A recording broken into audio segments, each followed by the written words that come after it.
Welcome to Dicejunkies, and this is Random Encounter.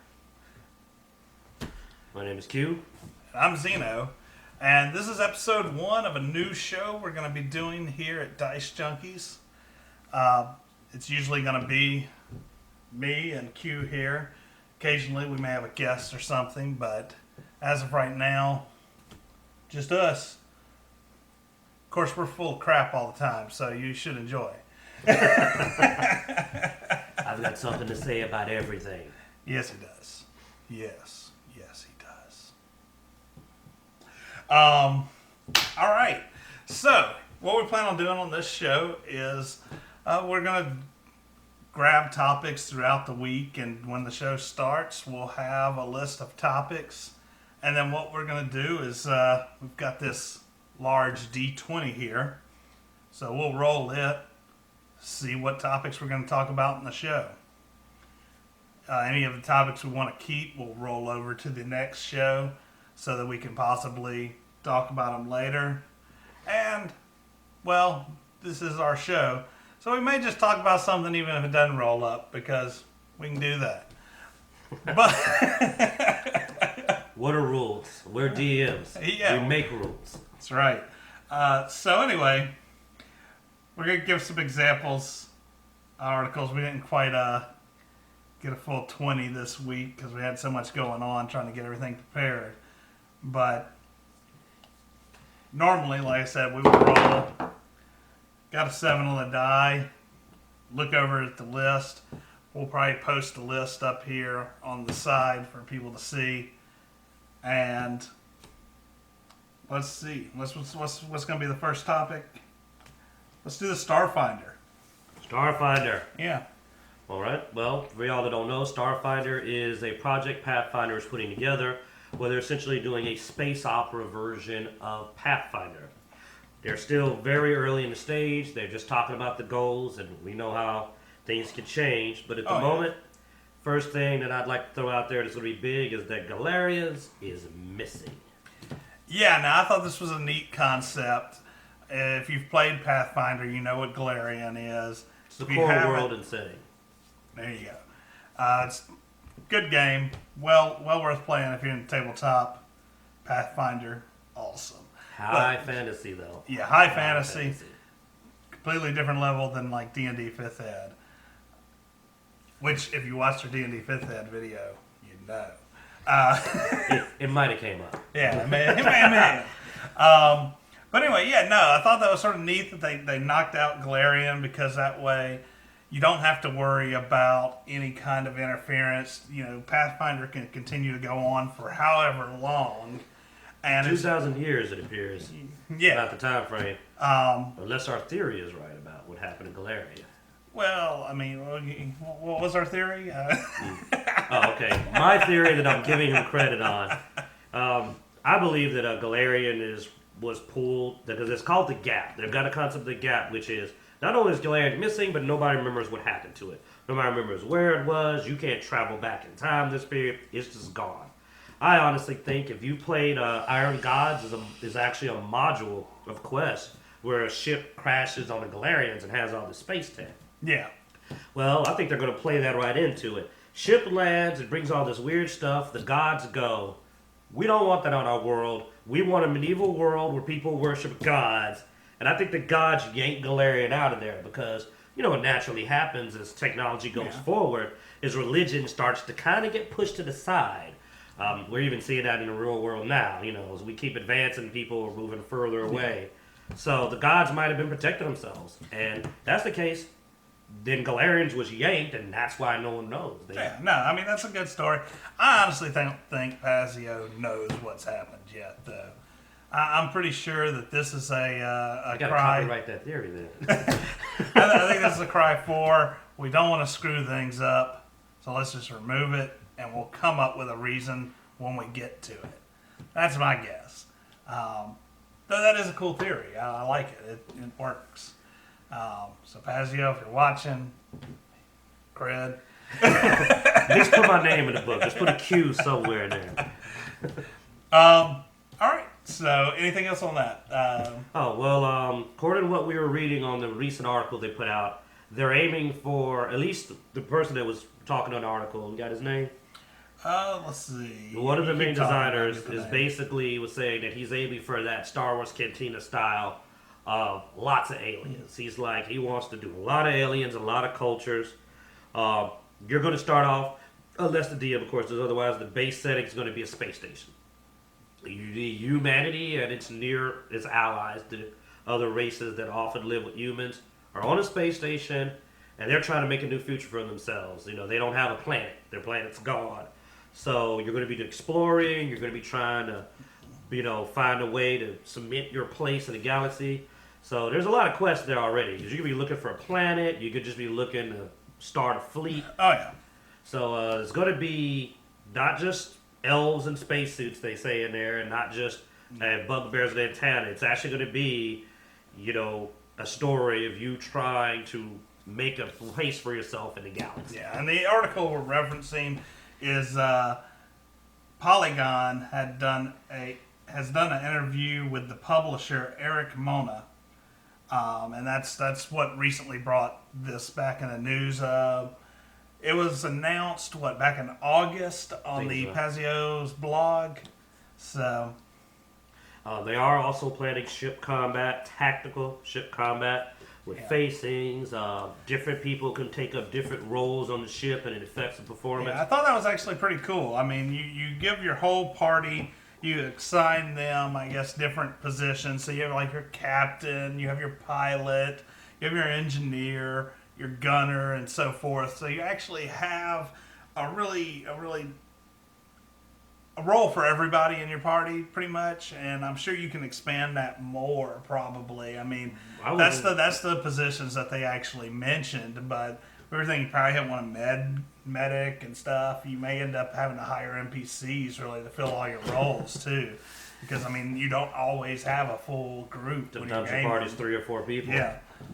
One thing I'm interested in seeing is with this concept of the space station, where the word Bab 5 was dropped in the interview for a description of the environment. Yeah. I wonder if they're going to take some of the Kingmaker. We actually played some of Kingmaker, and in Kingmaker, they had roles you could fill that, based on your stats and skills and abilities, these affected the whole kingdom, the city you're running. Mm-hmm.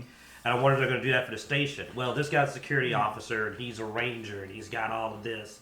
Will that affect the station's overall well-being? No, I definitely hope that we get to see something like that. If not when the game originally comes out, maybe afterwards. I mean, if you look at Pathfinder, they did a lot of the kingdom building and stuff like that in Pathfinder in separate editions.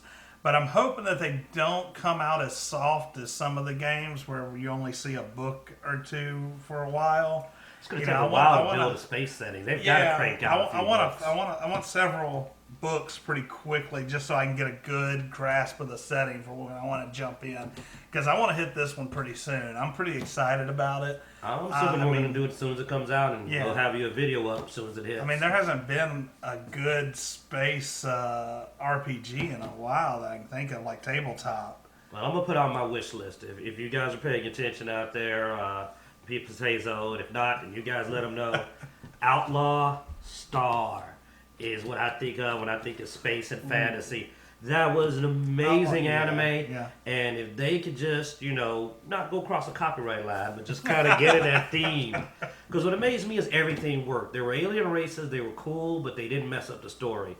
There was magic and mages, but they didn't mess up the story. I mean, from this, it sounds like there's going to be a plethora of races and types of aliens. I mean, he was talking about the cantina scene from that movie that I don't know if it's copyrighted, I know it's copyrighted, but I don't know if we'd get sued by mentioning its name.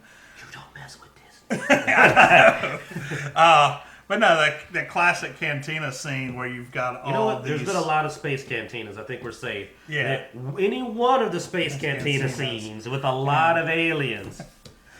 There you go. But yeah, that was mentioned, so... as a reference to the environment. So he's coming out, swinging with the races. Well, the thing is that synergy, though. Like I said, the biggest challenge is going to be, can you make a guy running around with a sword work well with the laser rifle guy, with the mage, with the alien? I'm waiting to see that synergy pulled out. That's the only reason I brought up Outlaw Star, because everything was needed to make it what it was. If you take something out, you lose something. Yeah, I mean, the synergy, the balancing of it, it's going to take a good bit of work to get something like that well balanced. They don't worry about balance a lot. So I don't think Pathfinder worries that much about balance, but we're going to leave that for another discussion. Coming soon to way a more of an Dicejunkies argument, presents nears you. Team Pathfinder. Yeah. All right, so let's roll on to something else real quick. Now, of course, after we do one, we're probably going to end up doing 3 or 4 topics each show. Mm-hmm. We'll probably only do about 3 in this one, being that we're sort of walking through our. And I'm scared of the 4th topic. Oh no, that one's the one you're scared of. That's going to be here. Yeah. So here's the thing, and this is what he's scared of. So whenever we get the topics, we're also going to pick the worst topic that we really don't want to talk about. So, and what we're going to do with that is the awful, horrible one. Crit fail. When we roll that crit fail, that's the article we're going to go to. Is the horrible article. And for this one, we have this new game that was released, I think, early preview on Steam that a friend of mine had sent me the link to. Actually, Damien sent me the link to. And he may not need to still be your friend. I haven't even seen it yet, and that looks terrible. It is terrible. So what I'm going to do is let my good buddy Q here watch this video for the first time and get some reactions. I'm not showing the video on YouTube because if you want to see it, look up Genital Jousting. But did you even get that link out? I know I'm not giving a link out. I just said the name. Don't. If you're young, please. It gets worse as you. Don't watch this.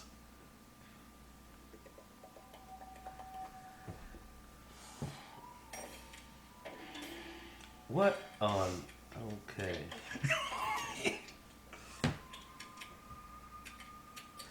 Oh, God, there's sound effects.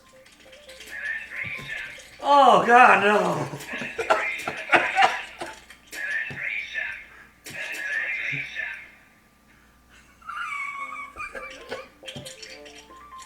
Why is there a slime trail?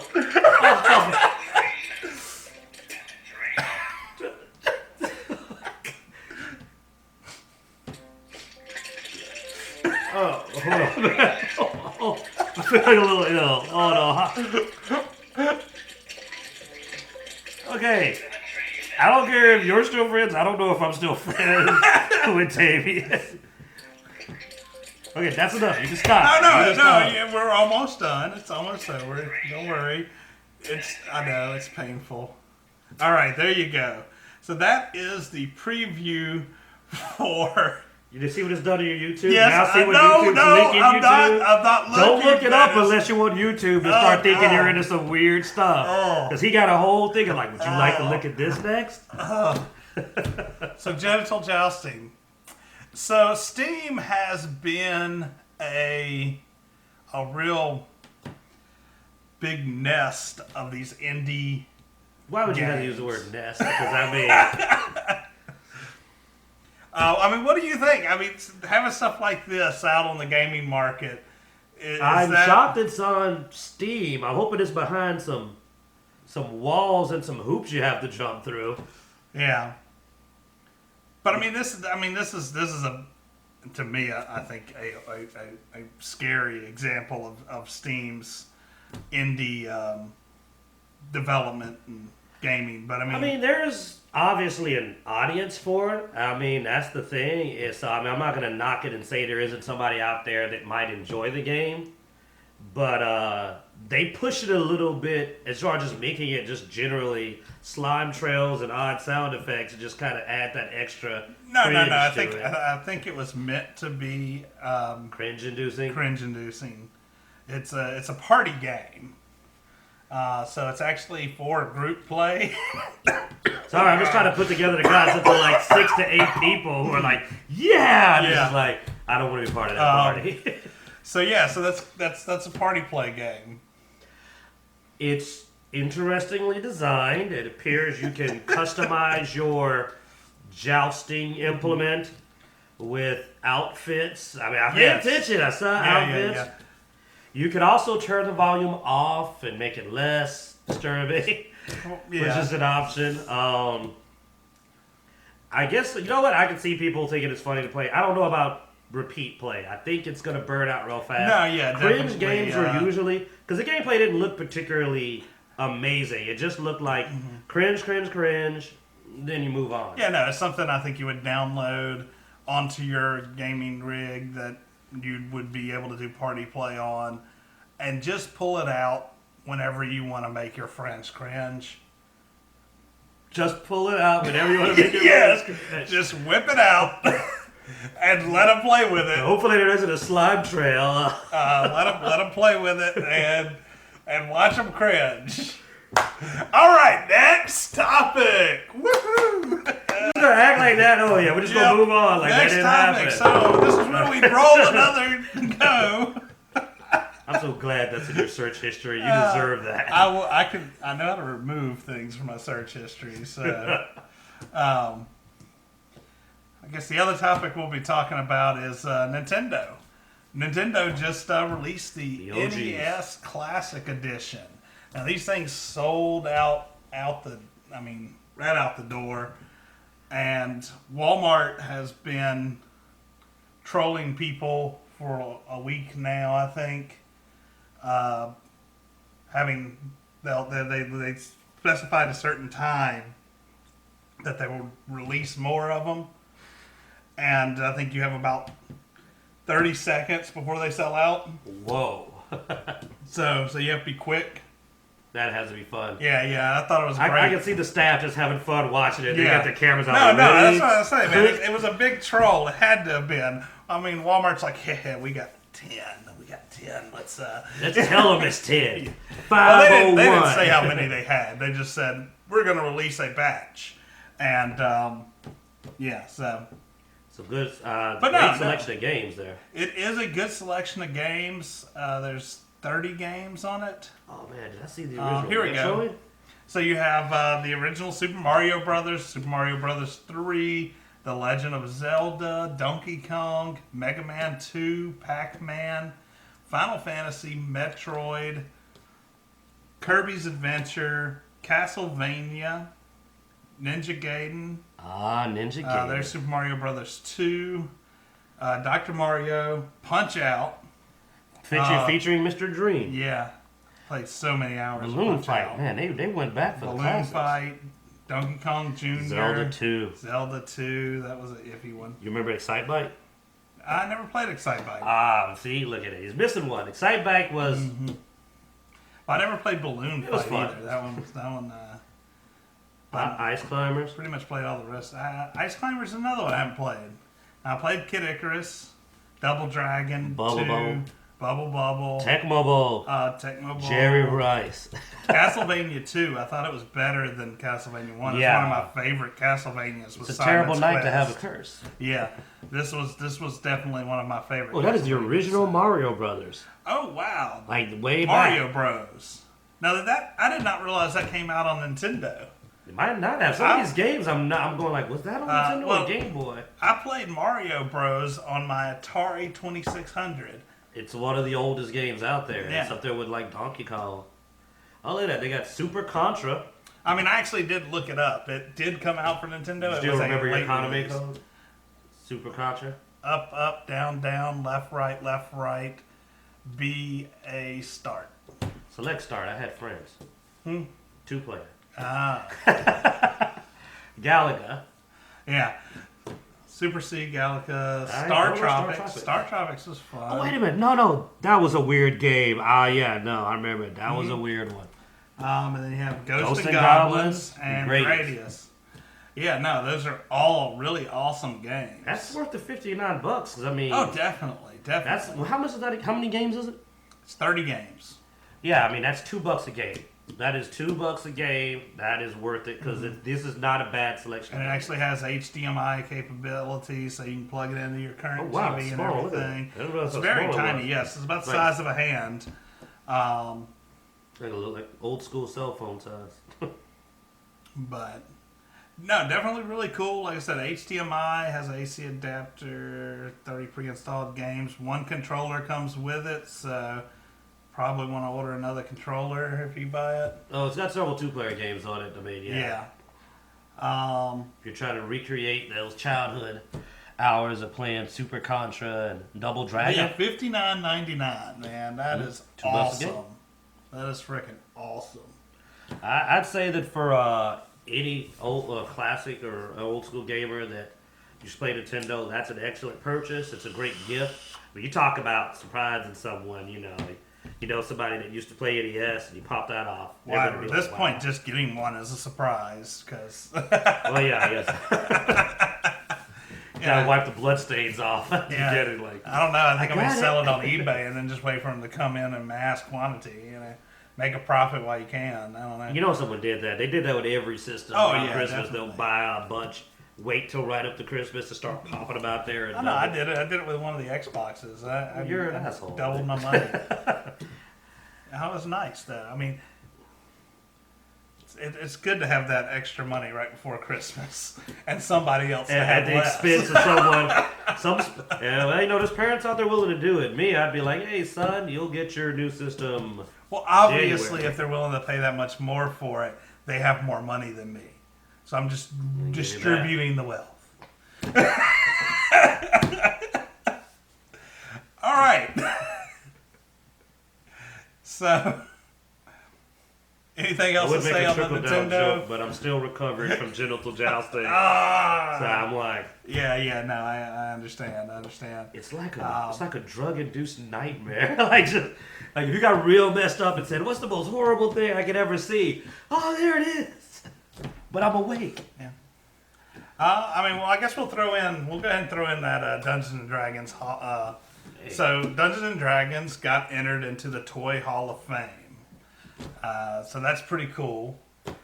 I mean, especially you're talking about a game that was considered demonic and horrible for so many years, and was sort of ostracized by the majority of society. Is now a Toy Hall of Famer.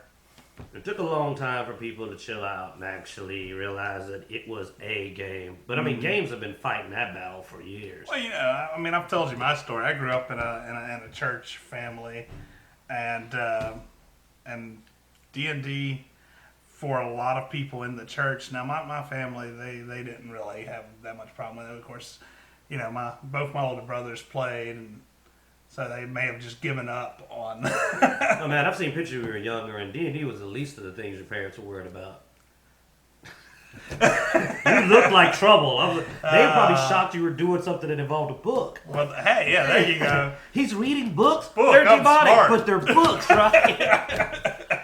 Dice, but is it gambling? No, we're good. Oh yeah. But yeah, no, I remember there were several people when I was young that was like, "That's the devil's game." I checked. I never found it. Yeah, flipped through the whole section. I'm like, no. But hey, we all lived. Oh yeah, they really thought it was going to destroy everything. Yeah, That's funny. I think I still have soul. I may have sold it for some candy or something. But see, that wasn't D&D. That was Halloween. Yeah, that's right. Halloween. Another thing. But D&D earned it. I mean, D&D started gaming. Oh, yeah. There were other games. Believe it or not, there's some other games that are as old as D&D. But most people were brought in on Dungeons and Dragons. Gygax and them, they jump-started the engine. And it's fun. Oh, no, it's great. To me, we still video game. It's its own thing. It's tabletop game. It's fun. Card and board games are fun. Video games are fun. When you go back though, you have to say that D&D is basically the grandfather of RPGs. It's where it all came from. It started the whole genre. Well, it's the game. It's the game with really no limits. You can. There's some limits, but they're guide. You can always go beyond them. Yeah, I'm gonna do a little pitch for tabletop game. If you've ever played a video game and you walked in and your character Like just, I could have been an adventurer like you, but I took an arrow to the knee, and you're like, I'd like to sit down and have a long talk with this guy about how stupid that is. That's the thing. Tabletop gaming allowed you to interact with NPCs fully, react to things. Yeah. Cutscenes do it for me. I hate it when a cutscene has my character act the way I wouldn't want to act. Oh, yeah, definitely. And it's fun to be able to go, yeah, this person goes stupid long ears, and you can just turn around and be like, I shoot you in the face 9 times. He's the king. Not with all those arrows in his face. And you're not limited by the amount of gigabytes you have or processor or anything like that. So you don't get the somebody steal your cinnamon roll 100,000 times, At least not unless you let that guy live. And I'm not. He's got but then you'd go to the next city over, and that guy would say. No, I'm talking about on the tabletop. You kill that. No, but see, that's what's great about tabletop RPG, because your DM realizes you've killed 4 people for that. Yeah, exactly. People stop saying it around you now because he's like, your reputation is known. You hate cinnamon rolls. Nobody steals your cinnamon rolls. By the way, sweet roll, but oh well. Sorry, nerding. I know. My mind said sweet roll. Sweet roll. You're right. But basically, you get to right. write your own story. You get to make decisions. For example, you can actually go. We're gonna ride the Eagles to Mount Morto. No, I'm not walking. Screw that crap. We're riding the Eagles, man. What do? I throw it. I don't even get out the Eagle. I throw it in there and we're out. You can make that kind of call. What I love is the ability to walk away. We walked into a situation, seemed jacked up like, is that 5 dragons? Yeah. Turn around and walk the heck out and go do something else. That's what tabletop RPG allows. It allows you to be the author of your story. Unless you roll a 1. But up to that point, you're the author. Roll enough 1s and the story kind of writes itself. Yeah. It turns into genital jousting. I don't think that should be on any critical. Okay, if your DM ever has anything similar to what happens there on a 1, you're not playing D&D. I don't know what you're playing, but it ain't D&D. I've met some weird DMs, man. Now, you and your fall down rule was fun. He has a rule that he played in our first Pathfinder game out there, where if you rolled a 1 in combat, you fell down. This led to some weird battles of people just slamming face first because everybody starts rolling 1s, and this big dramatic battle has half the people on its back. We had a tiger fall on its face. The druid summoned the tiger. The tiger's first action was to just go. That was actually in the rule book, or one of the rule books. That's why I was doing it. But no, it's just funny because it's just everybody's been most of the battle. I eventually started modifying it because it was sort of getting ridiculous. You guys roll so many, not you. Not me. But the rest of I summoned earth elementals. I started summoning things that couldn't fall down. Yeah, the rest of our party rolls so many 1s.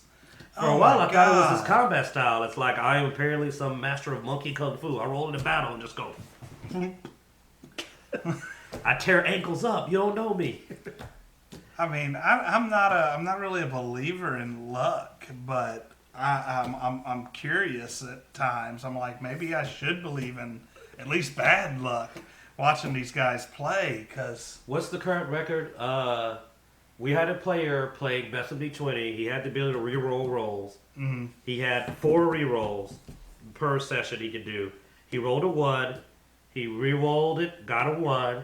Re-rolled it, got a 1. Re-rolled it, got a 2. He kept the 2. He just stopped and kept the 2 because at least it wasn't a crit. But he actually went 1, 1, 1, 2.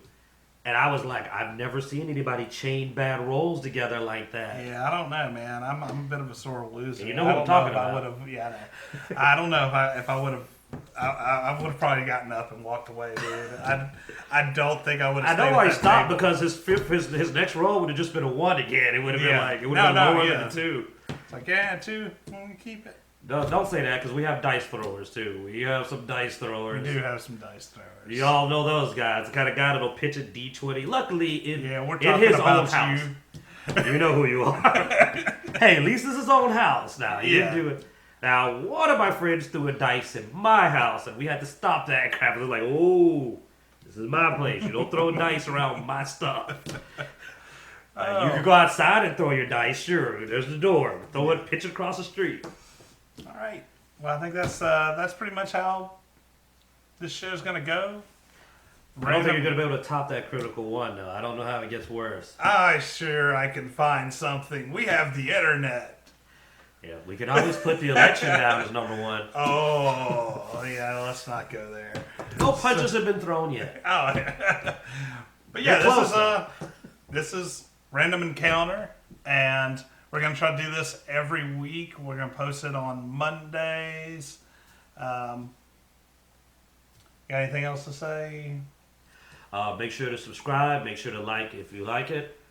We have Google groups. We have the website. And we're going to be doing a lot more videos. We're going to be increasing the tabletop content, so come back to check it out. Yeah, our Dice Junkie Presents, we've got several projects we're looking at reviewing and doing with Dice Junkies Presents. And like I said, this is a weekly show, so you should definitely see more content coming from us. And like I said, we really hope you enjoy. Have a great day.